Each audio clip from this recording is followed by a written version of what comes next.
Bueno, buen día a quienes están presencialmente con nosotros y quienes están conectados por Zoom. Siguiendo con este ciclo a 5 años del 18 de octubre, en el que ya ha participado Gonzalo Lumen, Lucio Porto y Patricio Fernández. Partimos con Patricio Fernández. Esta semana nos acompaña Aldo Mascareño, asistente en sociología, investigador senior y editor general también de la De la revista revista, claro. Estudios Públicos del Centro. Muy bienvenido, muy bienvenido. Muchas gracias a todos por venir y por la invitación, sobre todo. Nos encantado de estar acá. Y lo que conversábamos con Claudio era esta presentación sobre el estallido social. Y lo que quiero hacer bueno, el título de la presentación creo que indica más o menos la tesis de la narrativa que quiero como darle a los datos que les quiero mostrar. Porque recientemente tuvimos la encuesta CEP, seguramente ustedes ya la han visto algo de ella, que salió muy interesante en términos de datos sobre el estallido. Hay como cuestiones de religión que son mucho más interesantes, sobre lo que no voy a hablar ahora acá, porque después podemos hablar de eso. Pero los datos en términos generales creo que están muy interesantes. Y además combinándolo con algunas otras análisis que hemos hecho nosotros dentro de esa enigmática logo que está ahí en la pantalla, que es C22, que es un subgrupo dentro del Centro de Estudios Públicos, donde hacemos investigación con métodos digitales, ¿no? de distintos aspectos de la sociedad chilena. Así que quiero partir con esta idea de las consecuencias de esta transición larga del estallido social.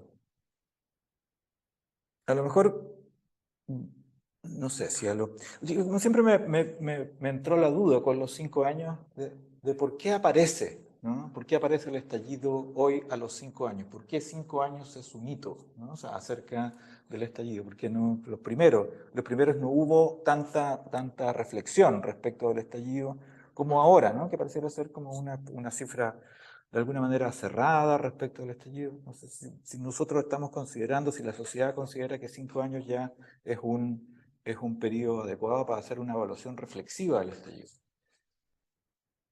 La pregunta es si eso es así, entonces pareciera que detrás de eso hay una cierta tesis de que hay una transición, de que hay ciertas consecuencias más extensas del estallido, que el estallido en términos generales obviamente culminó o comenzó a declinar con el acuerdo, bueno, su intensidad por lo menos, con el acuerdo por la paz que hizo el presidente y la nueva constitución que hizo el presidente Piñera el 25 de octubre y los partidos políticos.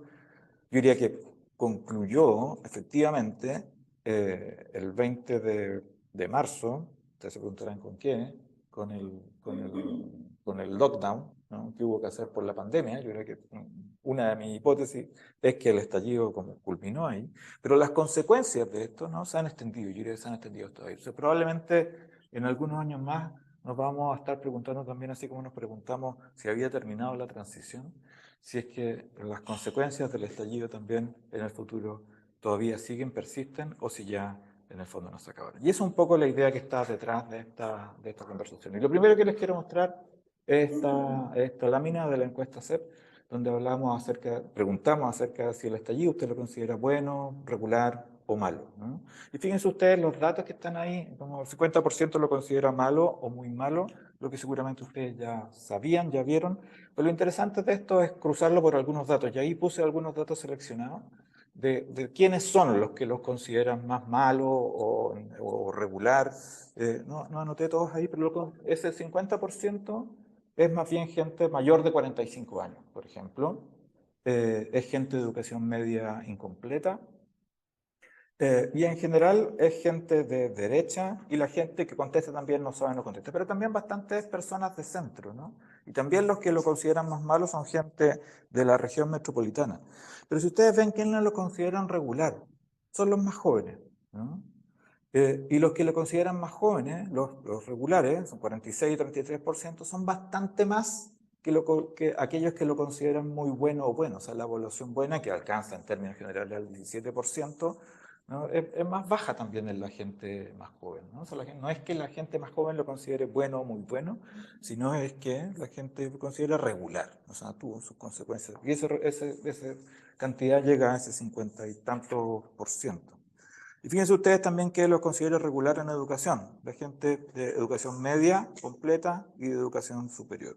Y ahí hay ciertas cosas interesantes en relación a observar cuáles son los públicos del estallido, ¿no? Cómo la gente está evaluando en este sentido más general el estallido social. Entonces los mayores, ¿no? Y gente más de derecha, mayores de 45, son los que los consideran malo o muy malo, pero los otros son más regulares. ¿Ah?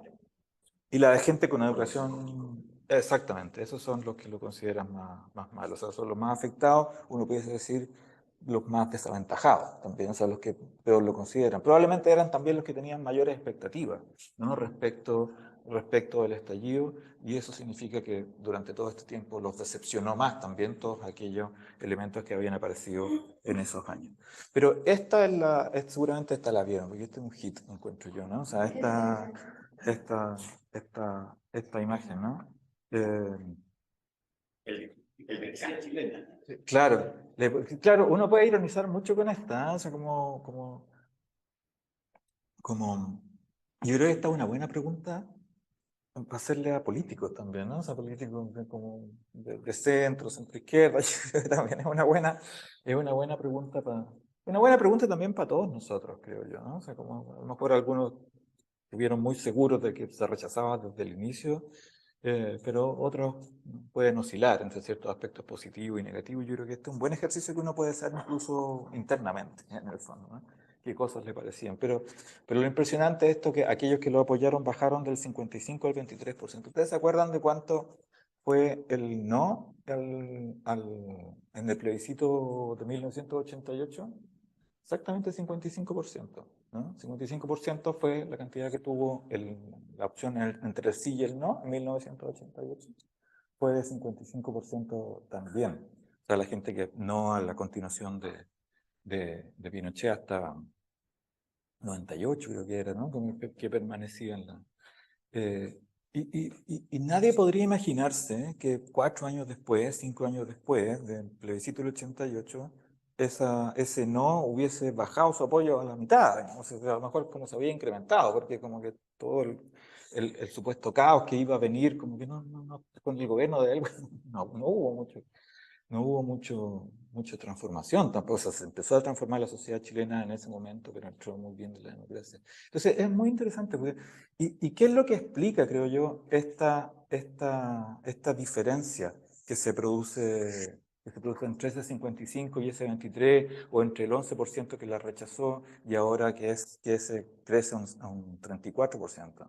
Lo interesante, además, perdón, eso se me estaba olvidando decir, que nosotros hicimos la encuesta en diciembre, la encuesta, esta misma pregunta la hicimos en diciembre del 2019, o sea, un mes después del estallido. Entonces estábamos ahí en terreno haciendo esta encuesta.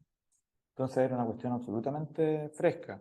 Y tampoco el apoyo, yo diría como que en ese momento era tan exagerado, era mayoritario, pero lo atractivo de esto es esa bajada. Y yo creo que ¿qué es lo que explica esta cuestión? Es fundamentalmente el hecho de que en estos momentos como de estrés social, en estos momentos de una alto sentido de colectividad y de mucha efervescencia, en el fondo, ¿no? Pareciera ser que hubo una especie, se producen estas conductas complejas, se producen estas conductas así como se llaman, en teoría se llaman conductas de rebaño, ¿no? O sea, como de rebaño, ¿no? O sea, como que todos se dirigen hacia algún lugar y uno como que sigue la masa en el fondo, ¿no? Fundamentalmente. Yo diría que ahí se produjo algo de eso en términos de las formas de comunicación, porque en realidad como que el mensaje general de esa época era que algo tenía que cambiar, pero no había mucha claridad, de qué. Pero lo que logró el estallido en ese momento es que ese mensaje de que algo tenía que cambiar, ¿no? se asociara a conceptos como la dignidad, a conceptos como el fin del neoliberalismo, ¿no? Y toda esa retórica que comenzó a surgir, que comenzó a consolidarse y a hacerse muy pública en ese momento. Entonces, estar a favor o en contra, rechazar o no, o apoyar o no el estallido de las manifestaciones, si uno rechazaba el estallido en ese momento, uno estaba rechazando la dignidad de las personas, ¿no? Uno estaba rechazando la construcción de los 30 años en la que uno mismo había crecido. Entonces, parecía muy difícil, ¿no? Eso como separarse de esa tendencia social, ¿no? O sea, separarse de esa corriente, una especie, diría yo, así como de captura moral, ¿no? Y comunicativa de toda la comunicación más pública, y especialmente también, yo diría, en muchos políticos, ¿no? De centro y de centro izquierda, que podían mirar algo, ver las tendencias problemáticas que podrían derivar de esto, pero que justamente por eso permanecieron dentro de esa conducta muy generalizada que se produjo en ese momento. Yo creo que ahí hay buena parte de la explicación de esta cifra, y por supuesto con el tiempo esta cuestión se observa, o sea, va reflexionando sobre otro modo, ¿no? Yo diría que buena parte de los políticos, por ejemplo, de la gente con mayor conciencia política, como de centro izquierda, es que están en la segunda opción, ¿no? Que inicialmente las apoyó, pero que después rechazaron el estallido. Y acá, estas también, fíjense ustedes, las lecciones. ¿Cuáles son las lecciones? También preguntamos. Esta es una pregunta abierta. O sea, esta pregunta a la gente se le dice como, se le da la pregunta en el fondo, y la gente responde en un texto pequeño. Nosotros analizamos estos textos con análisis digitales y la codificamos de esa manera. Y las lecciones tienen que ver fundamentalmente, ¿no? Y eso es bien consistente también con las preguntas cerradas acerca de esto, es que un hecho como este produce efectos negativos fundamentalmente por la violencia que se produce. O sea, como el aprendizaje acerca de eso, esa es como lo que más pesa, ¿no? También pesa que la movilización tiene ciertos efectos, pero en un nivel bastante menor que ese 20% que considera los efectos negativos de la violencia como una de las principales lecciones del estallido. Y ahí hay varios otros elementos como la decepción generalizada, también la desconfianza de los políticos e instituciones que, bueno, ya venía fluyendo desde hace harto tiempo. Ahora, fíjense, esta es nuestra última pregunta respecto de los principales problemas de la sociedad chilena, a los que está afectando la sociedad chilena. Y aquí les quiero como mostrar una tesis que yo creo que aquí uno puede ir viendo cuáles son las consecuencias más prolongadas, ¿no? que en la comunicación colectiva, en la comunicación pública chilena, de alguna u otra manera se están asociando al estallido social. Aquí yo diría que la idea del malestar que generalmente ha puesto sobre la mesa el PNUD, los distintos informes del PNUD, pero que después también se ha generalizado a un uso público a esta evaluación de los últimos 30 años sobre la base de un malestar. Yo creo que esa idea del malestar funcionó en los años 90. A mí me parece que ya después del estallido no se puede seguir hablando de malestar. Lo que hay ahí son evidentes riesgos, evidentes peligros, hay daños que se perciben cotidianamente en la población. Creo que hay una terminología mucho más clara para evaluar esto. Y eso es lo que les quiero mostrar ahora. Ya me parece que esas son las consecuencias que todavía estamos teniendo de este estallido. Fíjense, aquí hay en los principales problemas que la gente está diagnosticando ahora, que son cosas que están relacionadas también con ese horizonte del estallido, que tiene que ver con peligros y daños en relación con la vida, ¿no? No en relación con la inclusión social, no en relación con la confianza en las instituciones, sino en relación con la vida, ¿no? El hecho de que el narcotráfico haya subido a esta segunda posición, me parece que es una de las cuestiones más impresionantes que han acontecido en los últimos tiempos. La violencia también, ¿no? Por otro lado, hay peligros también y daños en relación con la inclusión. Fíjense ustedes, ¿cuáles eran las grandes motivaciones del estallido social, al menos las que se construyeron retóricamente, que alguna base, por supuesto, tenían en los últimos 30 años? Eran lo que se llamó después la Convención Constitucional, los derechos sociales, ¿no? O sea, y ahí estaban asociadas las pensiones, la salud, la educación, la vivienda también, la desigualdad, que eran esos elementos. Esos elementos siguen siendo. Entonces, como no hay misterio en que la gente, que el 55% que apoyó ahora haya bajado un 23%, ¿no? O sea, porque justamente aquellas motivaciones fundamentales del estallido siguen siendo los problemas principales de la sociedad hoy, consecuencias también extensas del estallido. Lo mismo en términos económicos, los sueldos, el empleo, la inflación asociada. A mí me parece que la inflación que fundamentalmente emerge durante la pandemia, ¿no? Es es otra de las consecuencias también de esto. De alguna manera, si ustedes recuerdan la cuestión de los retiros, ¿no? Los retiros está también en muchos sentidos asociados, los retiros están también en muchos sentidos asociados a esos efectos de desalineamiento político, ¿no? Entre el legislativo y el ejecutivo, ¿no? El legislativo comenzó a hacer una especie de, como a hacer un parlamentarismo de facto, en el fondo, ¿no? Como veíamos en aquellos años.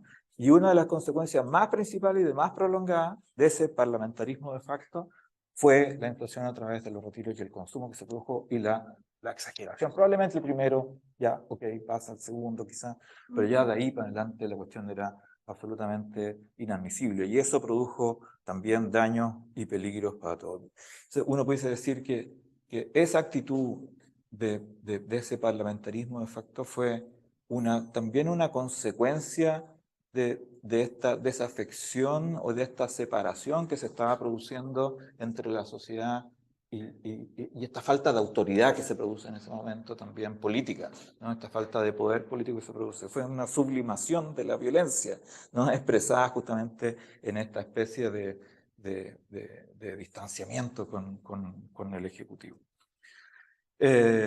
Y aquí los temas prioritarios, por ejemplo, además esto se traslada ahora a los alcaldes. Puse esta lámina porque justamente me parece interesante porque también vienen las elecciones de alcaldes ahora. También ahí, esta cuestión no solo se produce a nivel nacional, sino que se reproduce también a nivel local, ¿no? El combate a la delincuencia es lo que más se les pide a los alcaldes. Poco es lo que pueden hacer, como estrictamente, salvo representar esa cuestión frente a las autoridades que efectivamente pueden hacer algo. Pero ahí también la buena iluminación de la comuna, yo diría que también está relacionada con esos sustos de la vida, con esos miedos cotidianos que se producen. Bien, fíjense ustedes en los efectos de largo plazo. Esta es una serie de largo plazo de algunos de estos elementos seleccionados que tenemos, para que vean cuáles fueron como los efectos del estallido. Ahí está el 2019, donde está el gobierno de Piñera y el medio, y ustedes se fijan ahí cómo durante el estallido, ¿no?, la delincuencia, los asaltos y los robos descienden como preocupación principal, ¿no? Vuelven a subir después de la pandemia, ¿no?, o durante la pandemia, y lo que más salta ahí son las pensiones. Las pensiones, la educación y la salud, o sea, estos derechos sociales de los que habíamos hablado, ¿no?, ahí comienzan a surgir. Pero después también, ¿no?, durante los últimos 4 o 5 años, eso comienza a bajar y vuelve a un nivel sostenido, y diría como mucho más permanente también pareciera ser la tendencia, la delincuencia, los robos, los asaltos como una de las cuestiones principales. La otra cosa que me parece interesante de esta lámina también, desde el estallido en adelante, es la convergencia que se empieza a producir entre inmigración y narcotráfico, fíjense ustedes, ¿no? Esa relación entre inmigración y narcotráfico es algo que comienza a converger. Esto es la percepción de las personas, aquí no estoy hablando de datos fácticos, sino que son los datos de percepción de las personas, de opinión de las personas, es lo que está apareciendo. Fíjense, en la última medición, la que hicimos en julio, junio y julio, la penúltima en realidad, ¿no?, ya habían convergido, ¿no?, en alrededor del 20-21% la asociación de inmigración y salud. Si ustedes se fijan, la curva azul y la curva verde oscilan de la misma manera, ¿no? O sea, son muy paralelas hasta que al final se juntan. ¿Eso qué significa? Significa que las personas están pensando que hay una asociación muy estrecha entre inmigración y narcotráfico. Esos son efectos también del estallido, dentro del estallido. Y por otro lado, la delincuencia y los robos en un nivel muy alto. Aquí, otra cuestión también, ¿no?, la confianza en las instituciones. Todos lo sabemos, y esto lo han puesto varias encuestas, lo han puesto desde el estallido en adelante. Bueno, en el estallido la confianza en Carabineros bajó, pero y en las instituciones más se redujo, pero después, inmediatamente después, comenzó a subir, ¿no? O sea, durante la pandemia, todo esto que teníamos que pedir permiso además para salir, ¿no? Y después con los rebrotes de delincuencia que hubieron después, de que comenzó a declinar la pandemia y se pudo salir a la calle. En los colegios la cuestión de la violencia era bien impresionante, no solo los estudiantes entraban en relaciones violentas entre ellos, sino además los apoderados, si ustedes recuerdan, ¿no? Como todo comenzó, o sea, salimos a la calle, pero no solo salimos a los ciudadanos, también salieron los delincuentes, ¿no? O sea, a la calle. Y ahí yo creo que en la confianza, la alta confianza que tiene la PDI, Carabineros y las Fuerzas Armadas, no es una alta confianza que tenga que ver con un funcionamiento eficiente de ellos, ¿no?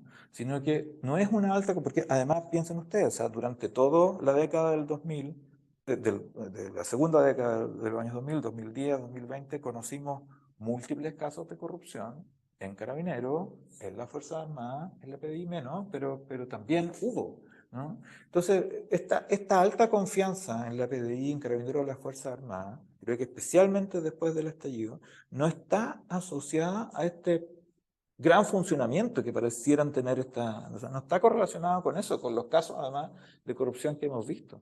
Y además con los aumentos de la delincuencia, ¿no? O sea, sino que está relacionada con la expectativa que la población tiene del uso de la fuerza, ¿no? Del uso de la fuerza legítima en este caso, ¿no? Como medios de control.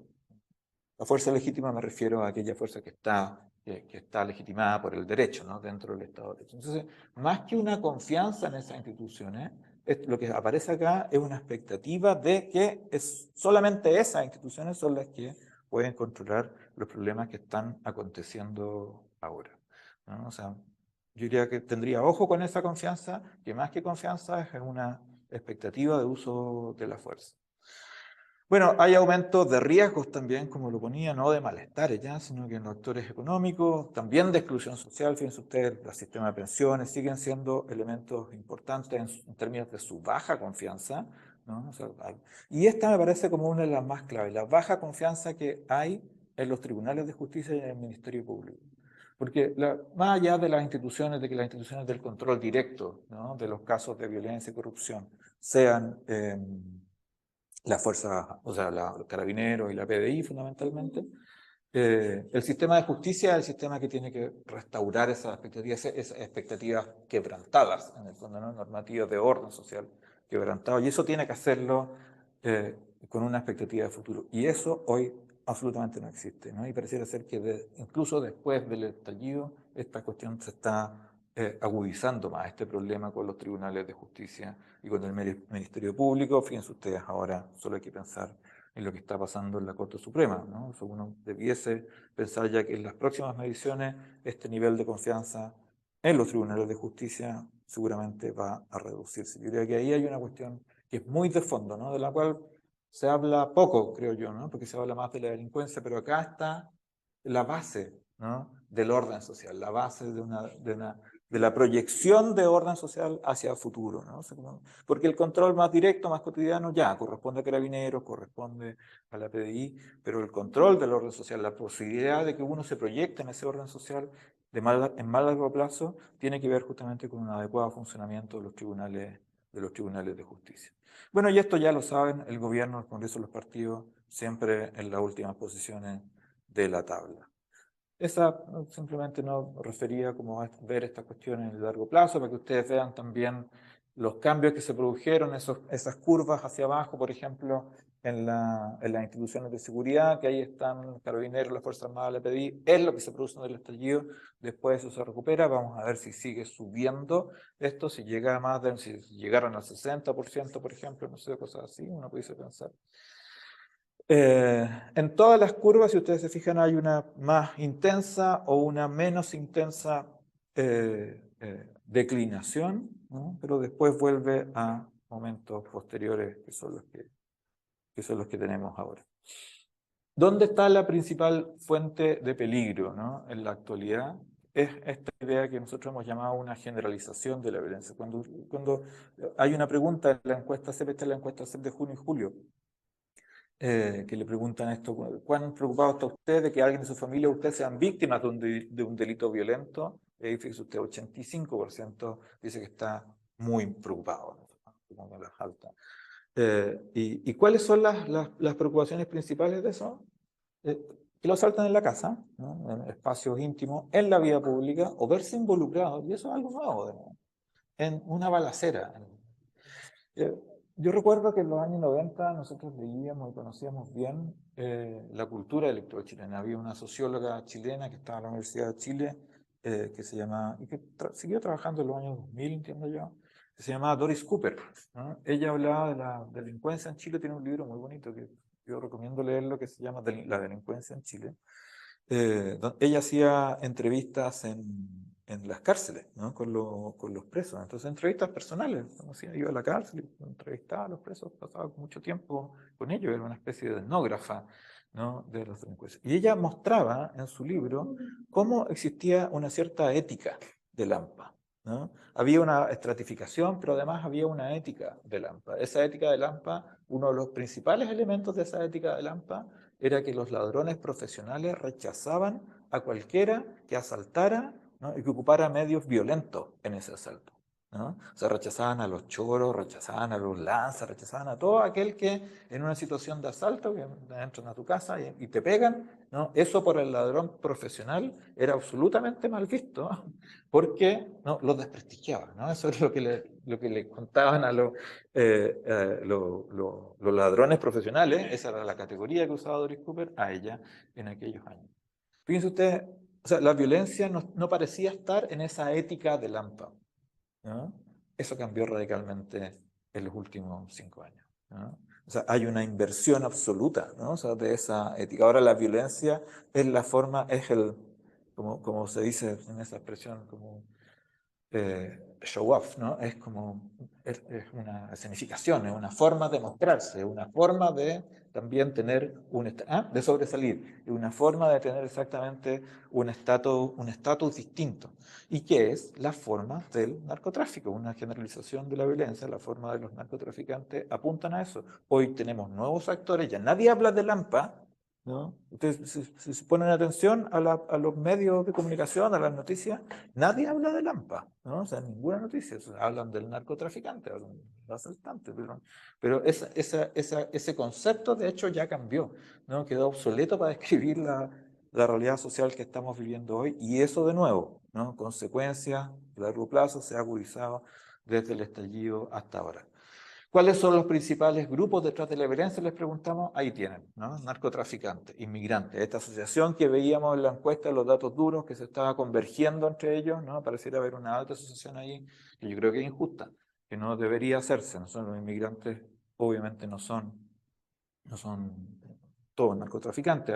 Haya habido casos de eso, pero además todo el drama que vivimos desde el 2019 en adelante, fundamentalmente con la alta inmigración, especialmente del norte de Chile, es un problema que hay que regular de alguna manera, ¿no? Pero lo que digo es que sí, la población en términos generales está haciendo esa convergencia entre narcotráfico e inmigración, que afecta mucho, ¿no? A todos los migrantes, la mayoría de ellos seguramente que no son delincuentes ni narcotraficantes. Entonces, y miren, el narcotráfico entonces está en estas principales cuestiones. Y con esto voy terminando, esta lámina, yo creo que es una de las láminas más interesantes y yo creo que más dramáticas también que uno puede empezar a ver de todo esto nuevo, de esta inversión que se produce después del estallido, después de la pandemia, en los últimos 5 años, que son estas consecuencias de largo plazo, todas estas crisis metidas entre medio, imbricadas unas con otras, absolutamente interrelacionadas. Tenemos la crisis del estallido, tenemos la crisis de la pandemia, después tenemos la crisis económica de los retiros, después tenemos, no sé, las subsiguientes crisis en los inviernos, ¿no? Todos con virus. Es decir, un montón de crisis que se comenzaron a entrelazar, y además esta cuestión de la delincuencia, la alza de la delincuencia. Aquí, fíjense ustedes, ¿no? Aquí la pregunta es cuáles son, si se le pregunta si en su barrio existen, ¿no? O si usted ha conocido alguna de estas situaciones. Si ha conocido, si usted tiene como conocimiento de que las bandas de narcotráfico en su barrio reclutan a niños adolescentes. 42% dice que sí. Una cifra gigante, ¿no? Las otras no son tan altas, pero las bandas en mi barrio ofrecen acceso a bienes y servicios. ¿Okay? 22. La gente de mi barrio recurre a las bandas cuando necesita ayuda con algún problema. Y las bandas de mi barrio exigen dinero en los negocios que han de dejar. Fíjense ustedes, esta pregunta tiene una racionalidad detrás que es más analítica, más teórica, ¿no? Las bandas en mi barrio reclutan niños y adolescentes. ¿Qué es eso? Es la construcción de una milicia, ¿no? Es la construcción de carnes de cañón, de militares asociados a ellos, de gente no dispuesta al uso de las armas y a la delincuencia. Aquí, en todas estas preguntas, hay una tesis de fondo que es la idea de que un reemplazo de las funciones estatales. Son equivalentes a las funciones. Tenemos la milicia, ¿no? Las bandas reclutan eso. Las bandas también en mi barrio ofrecen acceso a bienes y servicios, distribución social, ¿no? Otra de las características propias también del Estado. La gente de mi barrio recurre a las bandas cuando necesita ayuda con un problema, ¿no? Eso es la función de protección, de solidaridad, por decirlo así, del Estado que ahora están cumpliendo esta etapa. Y las bandas de mi barrio exigen dinero en los negocios. Impuestos. Impuestos por funcionamiento, impuestos simplemente. Esta es la junio-julio. O sea, de este año, o sea, recién, como hace 3, 4 meses. Es un mini Estado. O sea, están constituyendo un mini Estado. Nosotros habíamos escuchado desde ya hace algún tiempo y también por las experiencias de Brasil, que conocemos, que se conocen un poco más, primero jugando la capital y todo eso que ahora es mucho más conocido en Chile, que en el caso de las favelas, por ejemplo, en los barrios pobres, las villas miserias, como se dice en Argentina, en las poblaciones en Chile, el Estado pareciera no estar muy presente, y cuando no está muy presente, ¿no? La sociedad no se queda tranquila simplemente, o sea, no entra en una situación de desorden, sino que busca equivalentes funcionales, ¿no?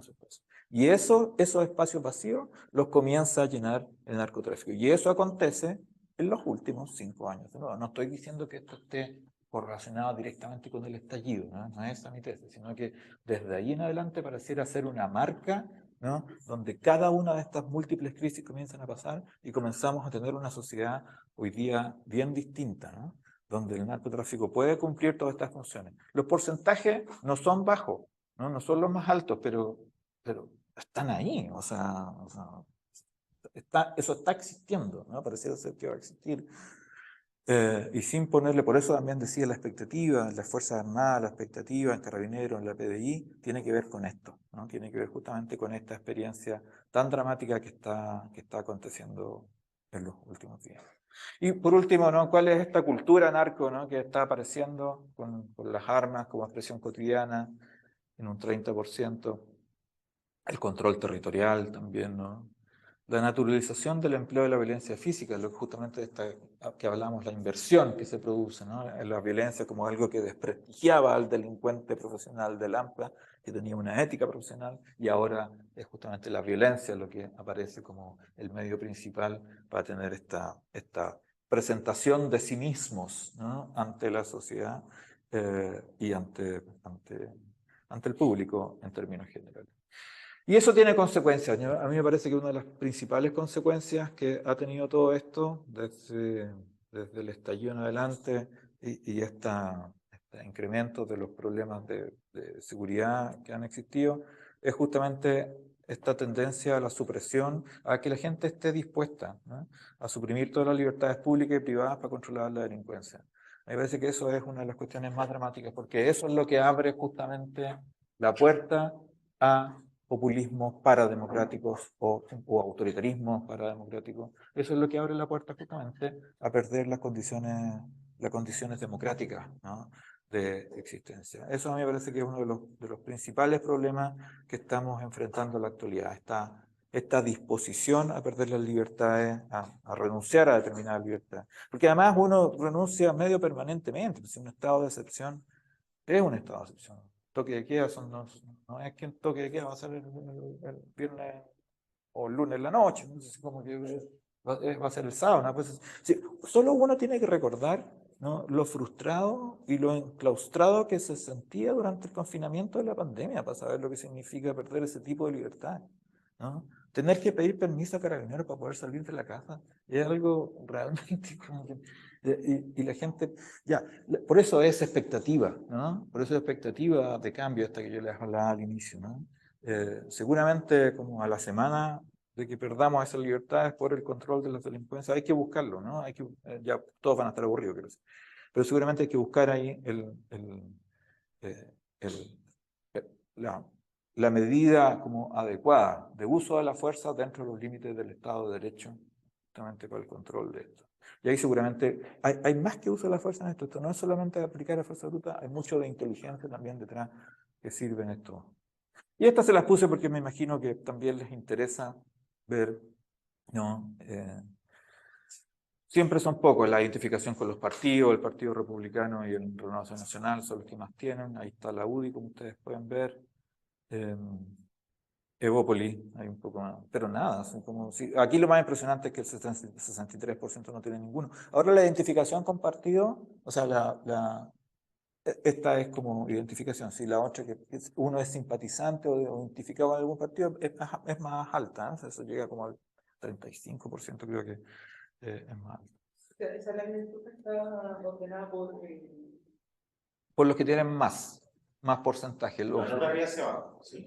No, me refiero a las barras son... Son 3 años, perdón. No los puse ahí, tenés toda la razón. Son las 3 últimas mediciones. Sí. ¿Siendo la última la última? No, la más azulita es la más reciente. Claro. Entonces, no sé, pues los socialistas hacen tienen ahora 5%, tuvieron en la junio-julio, esta es la medición de septiembre, en junio-julio tuvieron 5% y la anterior, que creo que es de diciembre, no recuerdo exactamente, 7%. La UDI, ¿dónde está la UDI? La UDI se ha mantenido en 1. Más pero parejito, diría. Más pero parejito. Claro. Evópoli está creciendo de 0 a 1. Bueno, no va a seguir con esa ironía. Aquí está, ¿no? La identificación con partidos, se fijan ustedes, es de 42%, son de centro.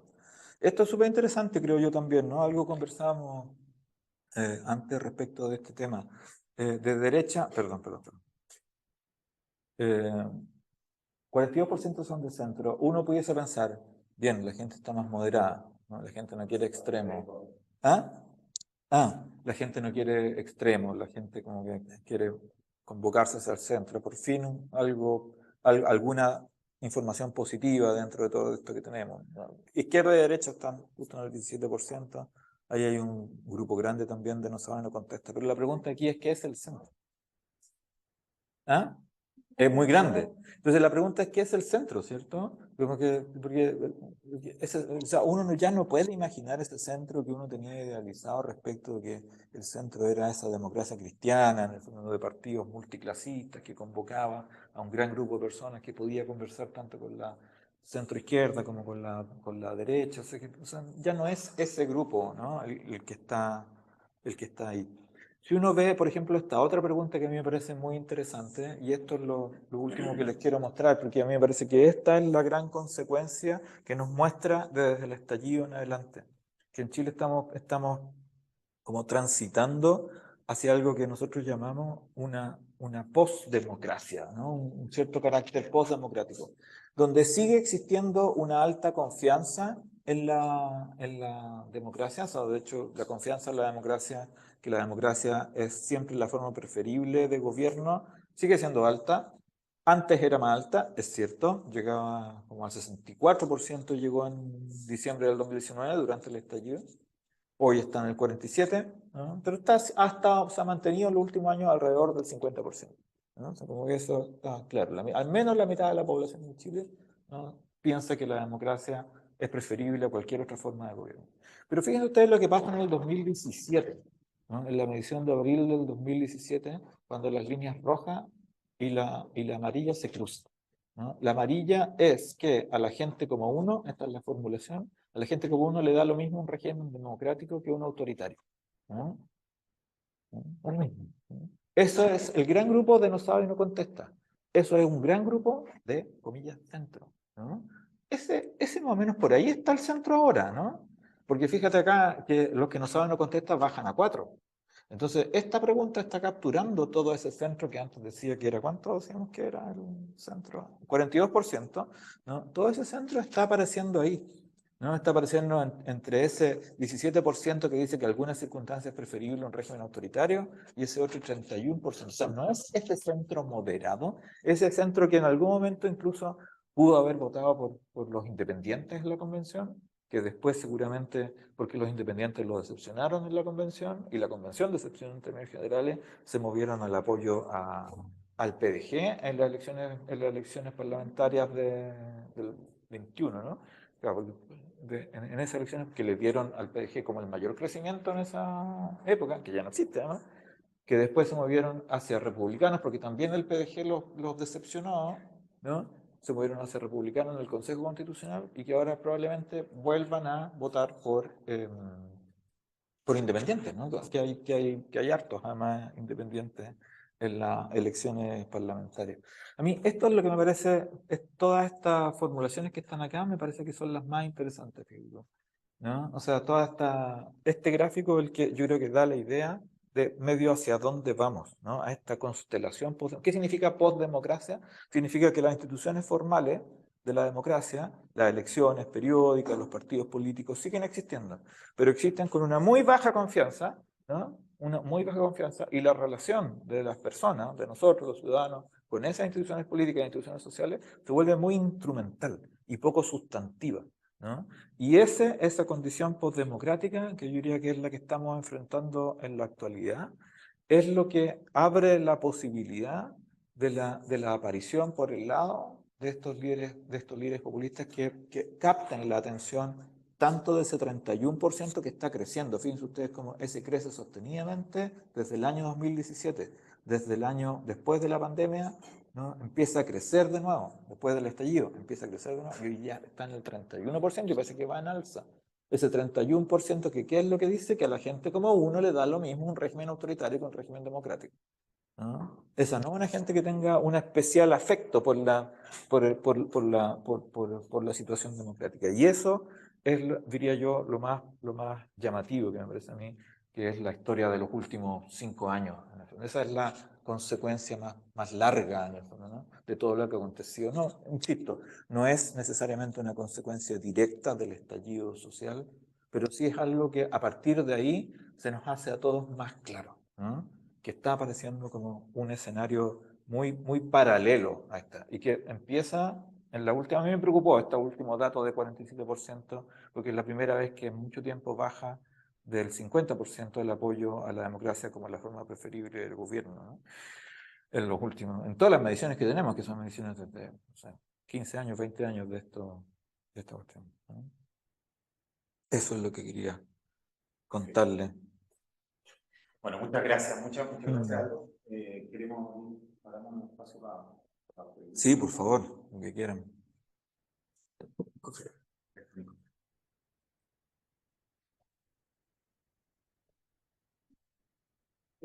Muchas gracias, Aldo. De verdad que es muy explicativo de los fenómenos, pero quiero hacerte una consulta sobre cómo dialoga este aumento que tiene de ese sentimiento cuasi estatal, digamos, el narco, con esta búsqueda también un poco más autoritaria o populista, si se quiere, del orden que se espera, considerando que los temas de seguridad son los temas más importantes. Parece ser un poquito inconsecuente, ¿no? Es decir, se está buscando mayor ayuda en el narco, y al mismo tiempo estamos buscando gobiernos autoritarios que posiblemente quieran eliminar este tipo de conflictos, porque es el narco también el responsable de los problemas de seguridad. Sí, no entiendo. ¿Cómo se podría explicar ese fenómeno? Entiendo también que Chile es un país un poco más esquizofrénico en ese tipo de cuestiones, donde sí somos un país muy demócrata, pero si un gobierno autoritario como nos importa un poco, tiene ese tipo de salida. Es muy adaptable. Claro, muy claro, exactamente. Sí, no, está interesante. Yo no diría que la gente busque ayuda en el narco, ¿no? Yo diría que esa es una situación que se produce básicamente porque no hay otra alternativa. Si uno piensa, o sea, como que es súper difícil ponerse en esa situación, tener esa simpatía en el fondo, ¿no? Como diría Adam Smith, a ponerse en esa situación del otro. Pero imagínense ustedes en una situación de desesperación en una población, en una toma, en un lugar donde los accesos están restringidos, donde no hay ninguna capacidad de tener un acceso a la justicia, por ejemplo. Una de las cuestiones principales que, por ejemplo, en la sociedad brasileña se producía, en la favela brasileña, era que la justicia se consideraba, ¿no?, una institución lejana, ¿no?, incomprensible en términos epistemológicos, por decirlo así, ¿no? O sea, como que, o sea, tienen una terminología extraña. Para mí, que estoy en una población solo tratando de sobrevivir al otro día o al día, como que toda la conceptualización de ellos me parece están en el centro, están muy alejados. Además, si yo quiero ir a la justicia, tengo que ir muy lejos en la ciudad para lograr verlo.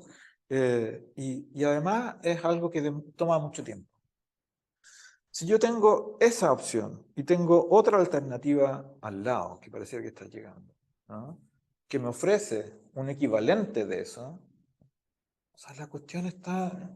O sea, si está en juego la sobrevivencia mía, si está en juego seguir ese día con vida, por ejemplo, ¿no?, por decirlo así, o seguir al otro día también tratando de tener algún tipo de inclusión social, ¿por qué debería rechazar, ¿no?, si el Estado ya se fue, si el Estado está lejos, si los políticos no vienen, ¿no? Si nadie me conoce, si nadie me nombra, además si me ignoran y me discriminan, si no me ven, si soy invisible, ¿no? ¿Por qué no podría asociarme a estas organizaciones que pareciera ser que efectivamente algo me dan, ¿no? Yo no diría que esto es efectivamente que la gente se esté desplazando por alguna preferencia hacia eso, ¿no? Sino que es una alternativa que ha emergido en el último tiempo y que emerge en el último tiempo y que pareciera ser que tiene éxito, especialmente en el reclutamiento a nivel de las poblaciones, por la distancia, ¿no?, por la desconfianza en las instituciones sociales, por la distancia que se produce en el acceso a esos rendimientos de instituciones sociales que son las instituciones más legítimas, en el fondo, ¿no?, por decirlo así, del Estado. En los consultorios, en las escuelas, en el acceso a determinados bienes y servicios y cosas por el estilo, ¿no? O sea, yo diría que es algo que está emergiendo ahora y que hay que poner mucha atención, ¿no? Porque esta cuestión, la experiencia de Brasil es absolutamente precursora de esto mismo. Solo hay que leer todo lo que escriben los brasileños acerca de lo que ha pasado en las favelas, con el primer comando de la capital, que surge, que se organiza en las cárceles. Ese tipo de literatura está ya en la literatura brasileña de los años 80, incluso antes quizás, ¿no? O sea, y algo que hay que conocer muy bien para saber justamente cómo se produce este desplazamiento y cómo eso además produce la deslegitimación del Estado, ¿no? Entonces, pues tú esta actitud, al tiro, perdón, me quedó otro punto. No, no, con agua, estoy bien. Esta actitud que la gente pueda mantener una cierta actitud de preferencia por la violencia también. En esos casos, yo diría que eso no, no va a conducir a un nuevo estallido, ¿no? ¿No? Esa rabia que puede mantener la población. Pero sí se va a desplazar, ¿no?, esa actitud violenta, sí se va a desplazar al apoyo a los que están monopolizando la violencia en esos espacios como es el narco, ¿no? Yo diría que ahí hay un recurso de apoyo, en el fondo, ¿no?, de rabia, de legitimación de la violencia paraestatal, ¿no?, que estas bandas, estas organizaciones están aprovechando justamente en esos espacios. Por eso crecen, por eso se legitiman, por eso ofrecen protección, en el fondo, o ofrecen inclusión, rendimiento, acceso a bienes a cambio de protección a ellos, ¿no? Les cobran impuestos, ¿no? O sea, esto los extorsionan bueno, además eso lo hemos visto en todas las películas de la mafia italiana, cómo pasan cobrando ahí los italianos bien vestidos, ¿no?, el impuesto en los distintos negocios de un barrio de Sicilia, ¿no?, de Nápoles. O sea, ese tipo de cuestiones son las que están comenzando a acontecer.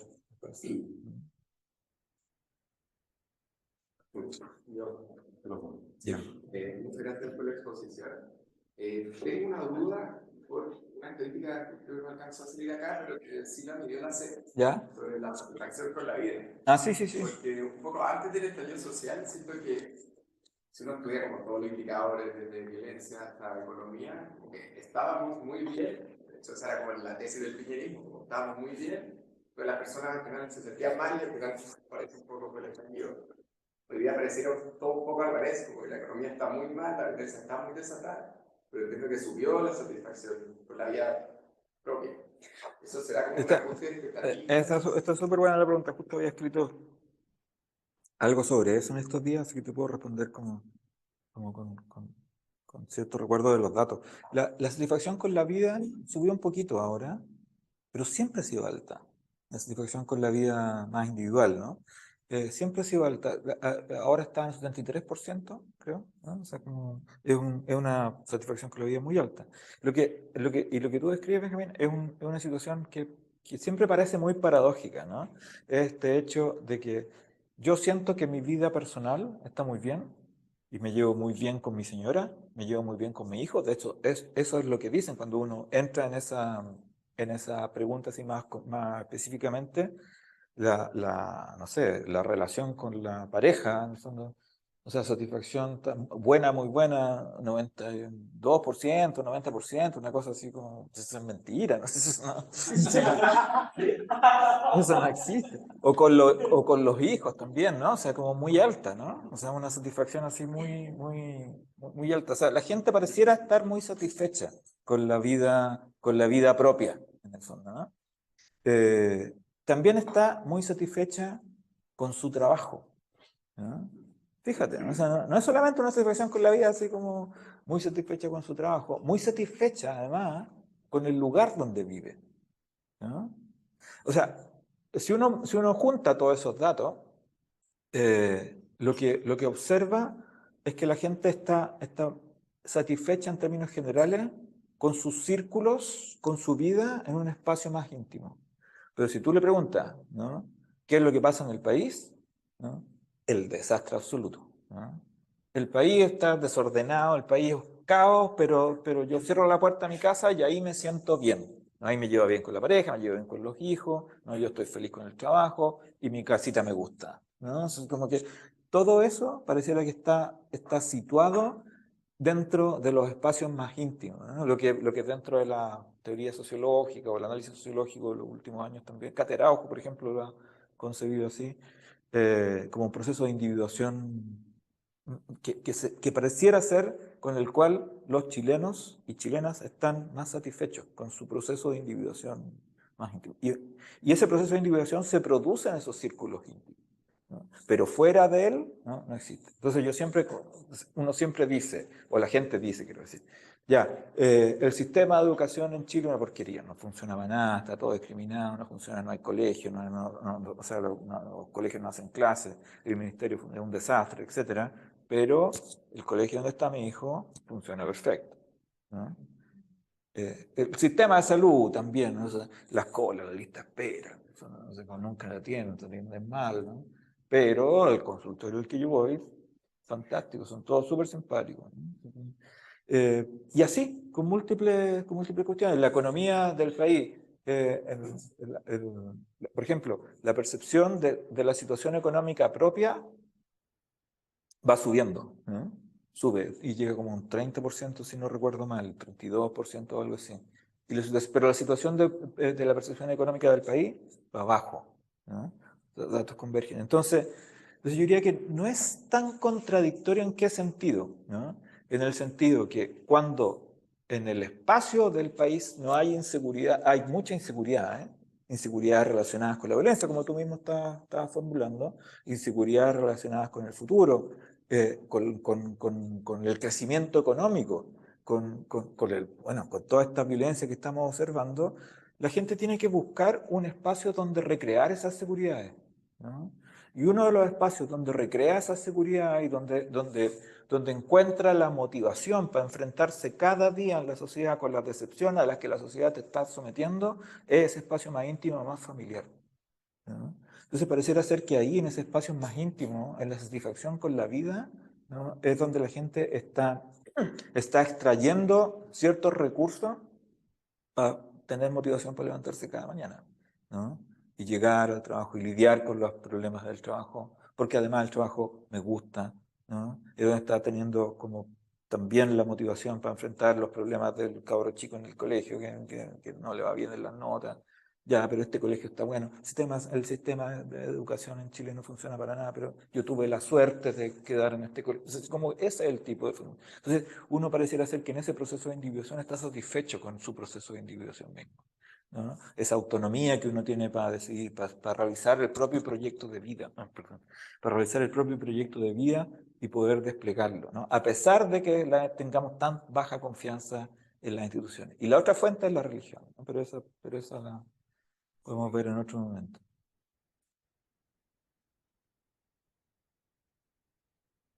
Aldo, dos cosas. Uno, siguiendo con este mismo tema, me genera cierta preocupación porque no sé si entiendo bien lo que tú señalas, pero pareciera ser que la gente como que se asila en su entorno para poder enfrentar aquello que, digamos, al salir a la sociedad se le hace inmanejable, digamos, dado que el panorama es incierto o es más bien decadente. Pero, ¿y qué pasa cuando esa persona, digamos, que se afirma solamente en su círculo íntimo, tiene hechos, digamos, no percepciones, sino que hechos que le dicen que su entorno ya no es tan bueno? Por ejemplo, no sé, que la señora lo deje, que se le muere un hijo, que él, no sé, que pierda la pega, en fin, ¿no? Porque eso haría, digamos, en el fondo que esa persona como que implosione, ¿no? Sí, claro. Entonces, veo esto como una fragilidad Eso y con un potencial, digamos, complejo. Eso por una parte, y me gustaría que opinaras. Y lo segundo, a propósito del tema de la fuerza o la vigencia que están alcanzando las bandas, el crimen organizado en nuestro país, digamos, a la usanza de lo que tú señalabas en otras experiencias comparadas. ¿Qué tan cerca o lejos estamos de ser lo que algunos han llamado un Estado fallido? En el sentido, yo creo que estamos muy lejos, pero en el sentido específico de que hay sectores que el Estado, digamos, no controla. Y si viene el tema del narcotráfico, puede ser cuestiones muy locales, porque a lo mejor es una población, un barrio, ¿no es cierto? Pero también tenemos el tema en la macrozona sur, donde el Estado parece no estar presente, digamos. Recordemos que digamos, ha habido incursiones policiales en la cual la policía finalmente ha tenido que salir huyendo de la situación. Entonces, eso denota, digamos, una vía hacia una suerte de Estado fallido o algo por el estilo, ¿no? Sí, yo creo que estamos como tú, creo que estamos muy lejos de ser un Estado fallido, ¿no? Yo creo que hay muchos todavía pasos para eso, pero a la vez, ¿no? A la vez concuerdo con justamente los ejemplos que tú das y agregaría también a la falta de presencia estatal que se dio y que produjo en la frontera, ¿no? Y que produjo también la crisis migratoria, especialmente en el norte, o sea, como esta avalancha que se produce en el norte de Chile, especialmente bueno, sí, especialmente en las fronteras con Bolivia. Yo creo que también denota esa falta de presencia, del Estado. Y obviamente también la cuestión de la macrozona sur, aunque ahí probablemente como desde a punta de estados de excepción, que uno ha tenido un mayor control, pero eso es los últimos, no sé cuánto, 3 años, 2 años, como que se ha producido algo así. Viene desde hace mucho tiempo atrás. Yo creo que efectivamente ahí hay problemas, ¿no? De la capacidad del Estado de hacerse cargo de todos estos problemas complejos. Yo diría que si uno quisiera hacer como una tesis así más sociológica, más general respecto del estallido, ya que la motivación principal es que el estallido no es solo el estallido es una especie de simbolización de un desacople, ¿no? entre un tipo de vinculación de las instituciones sociales con la sociedad a la cual pertenecen, que es más bien trivial, ¿no?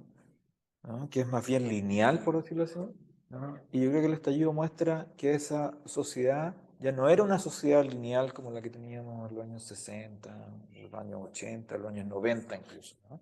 Sino que se transformó en una sociedad terriblemente compleja, y una sociedad terriblemente compleja fundamentalmente por la emergencia de las nuevas formas de comunicación que hacen todo más interactivo, que hacen todo más espontáneo, que hacen todo más explosivo, además, ¿no? En distintos aspectos. O sea, tenemos incluso el lenguaje nuevo, cancelación, funas, un montón de cuestiones que es bien invisible, ¿no? Que han sido bien invisibles. Uno piensa ya, y ahora cosas, uno sabe esto, ¿no? De que los nuevos medios de comunicación producen. O que producen estas cosas de las fake news, que como que ellos sí, como las producen efectivamente, pero bueno, esa es la nueva sociedad. Si uno empieza a protestar contra eso, es como protestar contra los huracanes o cosas por el estilo. O sea, como que esa es la sociedad que estamos enfrentando, ¿no? La pregunta es cómo creamos determinados tipos de institución que logren hacerse cargo, que no tengan aproximaciones lineales, ¿no?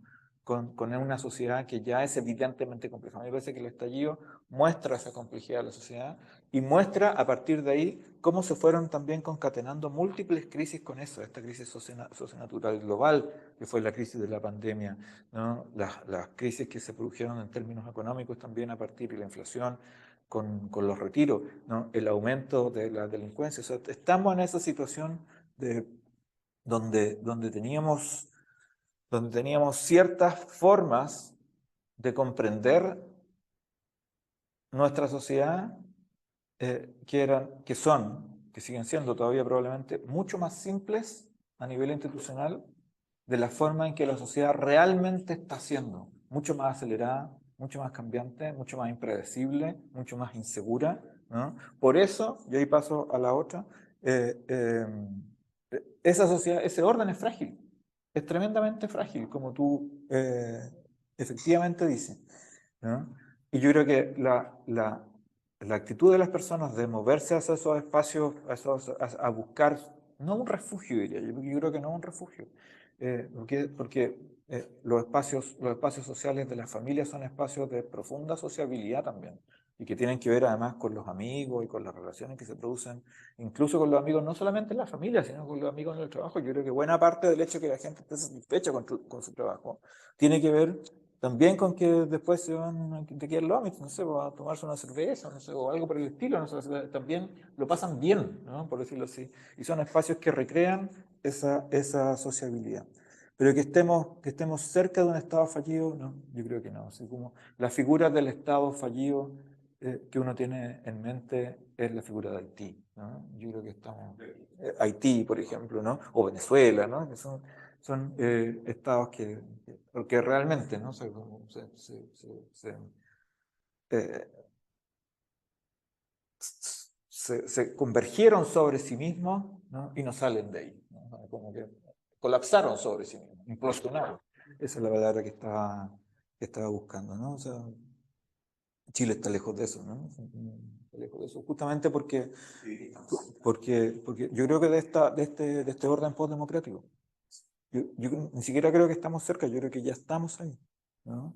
Y que estamos cerca también, ¿no? En ese sentido, porque estamos justamente en ese orden postdemocrático donde convive la gente que cree en la democracia, que sigue creyendo en una democracia representativa, convive con una gente con muchas personas, como ese 31% o ese 17%, o el 31% que da lo mismo, ¿no? Si más arriba, para ponerlo así entre comillas, hay un gobierno autoritario, hay un Bukele, o lo que sea, ¿no? O un Maduro, o sea, mientras como la cuestión se soluciona, ¿no? O sea, mientras como mi vida está bien, o sea, eso les da lo mismo, ¿no? O sea, yo diría que de eso estamos cerca, pero eso es probablemente un paso antes de un estado fallido, no sé, porque, pero queda tiempo para eso. Hola, primero que todo, muchas gracias por la exposición. Estuvo muy clara. Pero bueno, gracias. Yo te quería hacer una pregunta porque vi en una gráfica que tenías mención a los medios de comunicación y quería hacerte una pregunta en relación, porque si vemos el periodo del 2019, al igual que pasó en Estados Unidos en el 2020, encontramos titulares de manifestaciones que convocan mucha gente como muy fieras, pero muy pacíficas. Entonces quería preguntarte si ustedes manejan alguna información de si es que hubo realmente influencia en la gente porque los medios de comunicación exponían a estas personas a ciertas imágenes y si esta influencia influyó al final como en la expectativa que tenían las personas durante el 2019 de que todo iba a cambiar y posteriormente la gráfica que mostraste hubo una baja post-2019, post-plebiscito de hecho, sobre la expectativa que tenía esta gente que tú me dijiste que era mayor de 45 años, Ya, la que son los primera. que mayoritariamente se informan por estos medios de comunicación más tradicionales como televisión y radio. Tienes razón, sí. Sí, puede ser, sí. Esa gente, en general la gente se informa, o sea, por ejemplo, las radios son las que tienen más alta confianza, ¿no? Los diarios tienen poca confianza. Yo creo que los diarios, por ejemplo, el informe del PNUD pone mucho énfasis en el Mercurio y la Tercera, así como los dos grandes medios, y además meten algunas cosas al mostrador, pero esos son los diarios que leemos nosotros, la gente de esta mesa, son como... Y partimos por las cartas, porque esa es la esfera pública, en el fondo, ¿no? Así como que... o sea, yo creo que la gente no hace eso, como lo más el Publimetro, ¿no? Eso pero lo que van escuchando, lo que hace uno también, es ir escuchando las radios, en mucha red social, se informan mucho por eso, se informan mucho por el contacto también a través de redes sociales con gente conocida, o sea, con amigos, ¿no? O sea, con esos círculos más íntimos. Esos son las fuentes de información que la gente tiene. Yo no tengo en particular, o sea, en el CEP no tenemos en particular estudios respecto de cómo pueden haber influido pero a mí me parece que esas influencias que se producen a través de medios son parte de la democracia, ¿no? O sea, y las formas que se producen a través también de las redes sociales, ¿no? Son parte de la libertad de expresión, por supuesto, ¿no? De personas y de medios, la gente que critica por Twitter, que garabatea por Twitter, eso es como que es parte como de la forma en que la comunicación se produce en estos casos. Y eso sí tiene consecuencias, eso es perfecto, pero siempre la comunicación tiene consecuencias, ¿no?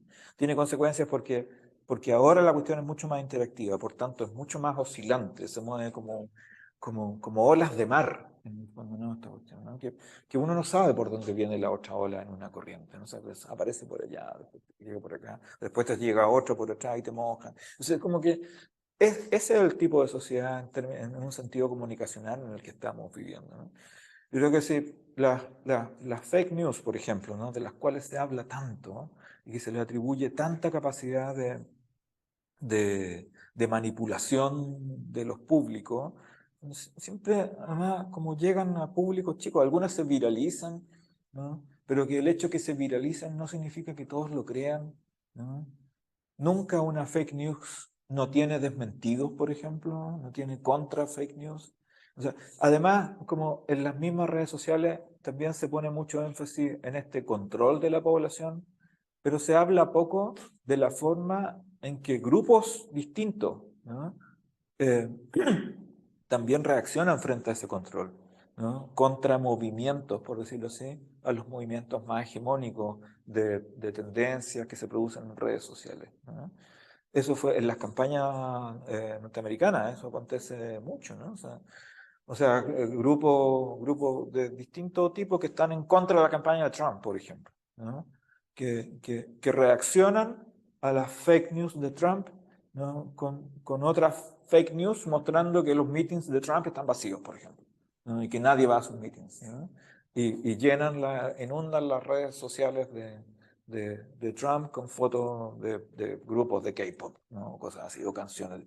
O sea, ese tipo de cosas también acontecen. O sea, ahí también, en una modalidad súper distinta, también se están produciendo, ¿no? Esas confrontaciones comunicacionales que se producían en épocas anteriores a través de los medios, ¿no? A través de los medios escritos, en el fondo, ¿no? O sea, y se producen con mucha más aceleración, ¿no? Son mucho más espontáneas, duran menos, pero son muchas más.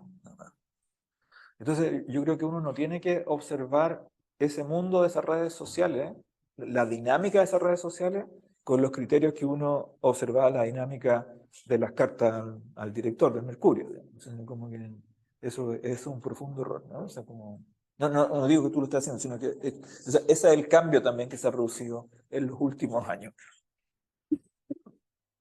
No sé si respondí, ¿sí? Sí, ya. Yo tengo preguntas aquí. Esa pregunta sobre la participación en los barrios respecto a ¿Ya? la educación, Sí, sí, sí. la acceso. ¿Esa es primera vez que se pregunta? Es primera vez, la diseñamos para esa... Tengo dos preguntas muy breves. Una, a efecto de la influencia que ha tenido la violencia en los procesos más importantes de crisis. ¿Tú crees que hemos pensado suficientemente la violencia a nivel de la élite, del liderazgo, de la academia, de la sociedad, como un elemento que parece central, al menos en la atención, ¿no? de esta discusión, pensando en los segundos años? También, ¿no? Sigue. Y de otro lado, te decía hace un ratito que la forma de leer, de ser humanitario, esta nueva sociedad más compleja, ha sido poco veloz para efectos de cómo ha cambiado, exactamente. ¿Es solo un tema de velocidad o hay algún déficit en el paradigma para medirlos, para leerlos? Digo, ¿tú crees que hay alguna opacidad en esta nueva, en esta nueva forma de comunicarse, de expresarse, de organizarse en la sociedad para efectos de cómo medimos hoy día? Yo creo que sí. O sea, tú me corriges si no entendí perfectamente lo que estabas diciendo, pero yo creo que sí. O sea, uno está ocupando conceptos que ocupábamos en los años 90, uno está ocupando muchos métodos que ocupábamos en los años 90 para medir las cosas que están aconteciendo hoy, ¿no? Y yo creo que eso, o sea, es siempre, o sea, ¿cuál es la lupa que estoy ocupando? Si la lupa como que está toda rayada en el fondo de los anteojos, pues mis anteojos están todos rayados, la verdad, como que hace tiempo debería haberlos cambiado. Pero cuando uno los limpia ve un poco más, ¿no? O sea, como cuando uno los adecua a las nuevas condiciones, ¿no? O sea, logra ver muchas más cosas. Y yo creo que usar, por ejemplo, la idea de malestar, para seguir hablando del malestar, hoy no sé, cuando ya está como que tenía el funeral narco que tenéis que parar en el auto para que pase el funeral narco, dando pistolas como me pasó una vez. No me pasó en ninguna población, en el fondo, ahí en la calle Santa Lucía, que se iban para el cementerio general, ¿no? Es decir, como cuando eso ya es como una formulación cotidiana, y eso le pasa a mucha gente, ya lo sabemos, hay que suspender clases en el fondo, ¿no? Para que pase el funeral, entonces eso ya no es malestar.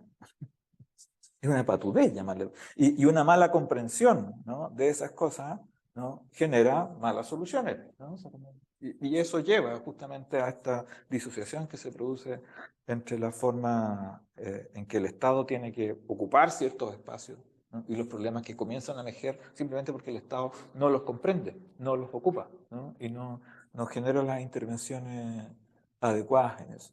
Yo diría también, por ejemplo, que lo que hablábamos recién, pues, de los medios de comunicación, ¿no? En los medios de comunicación uno aplica la lógica, sigue aplicando las lógicas antiguas de los medios de comunicación escritos. Y ahora los medios son interaccionales, ¿no?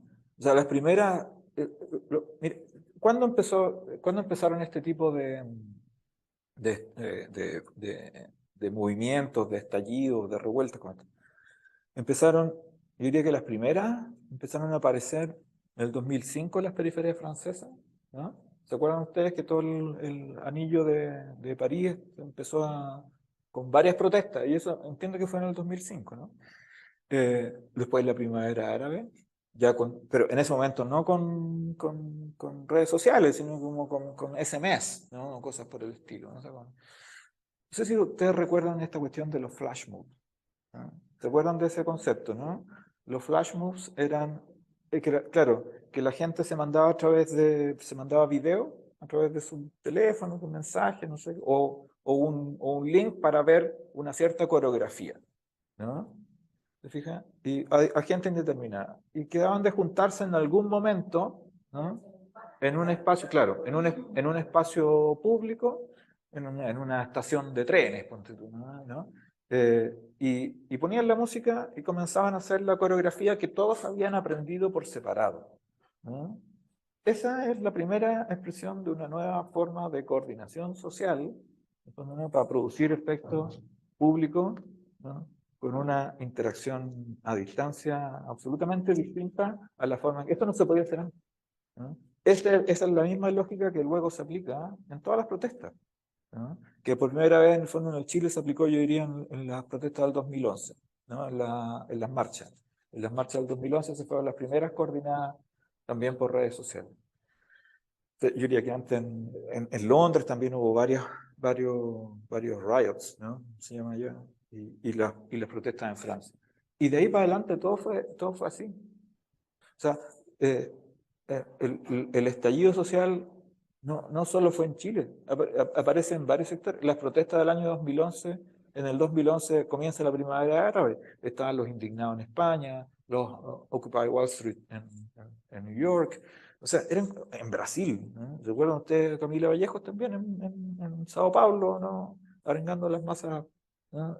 Porque estaba sucediendo exactamente lo mismo allá, ¿no? En el estallido social chileno, días después del estallido, también estábamos viendo paralelamente algo que estaba sucediendo en Bolivia. ¿Se acuerdan? ¿No? También un estallido, un cambio, creo que en ese momento Evo, ¿no? Terminó yéndose. Entonces, todo eso requiere de formas distintas de analizar, de conceptos distintos, de nuevas comprensiones, ¿no? De comprensiones que no son solo aceleración, ¿no? En eso estoy de acuerdo, sino que son los efectos de ello también, ¿no? Son los efectos. Hay un autor alemán que estuvo en el CEP hace unos años, Hartmut Rosa, ¿no? Que es muy bueno de aceleración. Y él pone esta idea, las sociedades modernas son sociedades donde pasan múltiples cosas al mismo tiempo, y múltiples cosas que son contradictorias, paralelas, ortogonales, ortogonales que no se tocan, o contradictorias unas con otras, conflictivas, ¿no? Otras que se desviantes, o sea, múltiples cosas que están aconteciendo día a día. Y lo que hace la gente, ¿no? Frente a eso, ¿qué es lo que se puede hacer? Bueno, es buscar ciertos espacios de resonancia, dice él. Espacios de resonancia como puede ser el yoga, como puede ser un fin de semana en la playa, ¿no? Como puede ser los espacios íntimos, ¿no? Al interior de la familia, o irse con los compañeros de trabajo un día viernes un poco antes a tomar una cerveza, ¿no? O sea, como que esos espacios son esos espacios, o la religión, también es un espacio de resonancia, o escuchar música, o lo que hacen ahora que uno ve, que no veía antes, pues, la colega aquí, por ejemplo, que no está escuchando música, seguramente está escuchando la grabación. Los chicos en la calle, todos los jóvenes, con sus buenos fonos como esos, ¿no?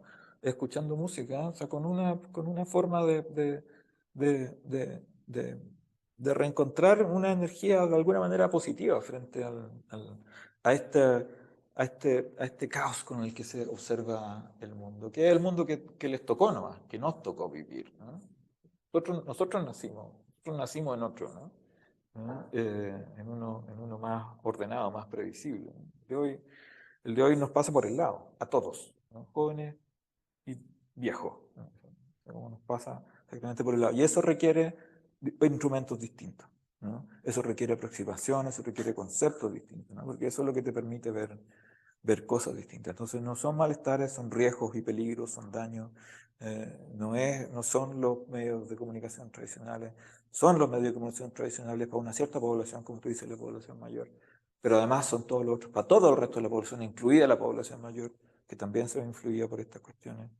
No son ya los métodos de preguntas, entrevistas personales, o en la calle me puede contestar una encuesta, son métodos digitales para ver justamente todas las dinámicas que están metidas dentro de esto, ¿no? O sea, yo creo que es desafiante en ese sentido, es distinto, pero efectivamente requiere una transformación. ¿Era eso, cierto? Así es. Ya, ok, qué bueno. Muchas gracias, Aldo. Gracias. Muchas gracias.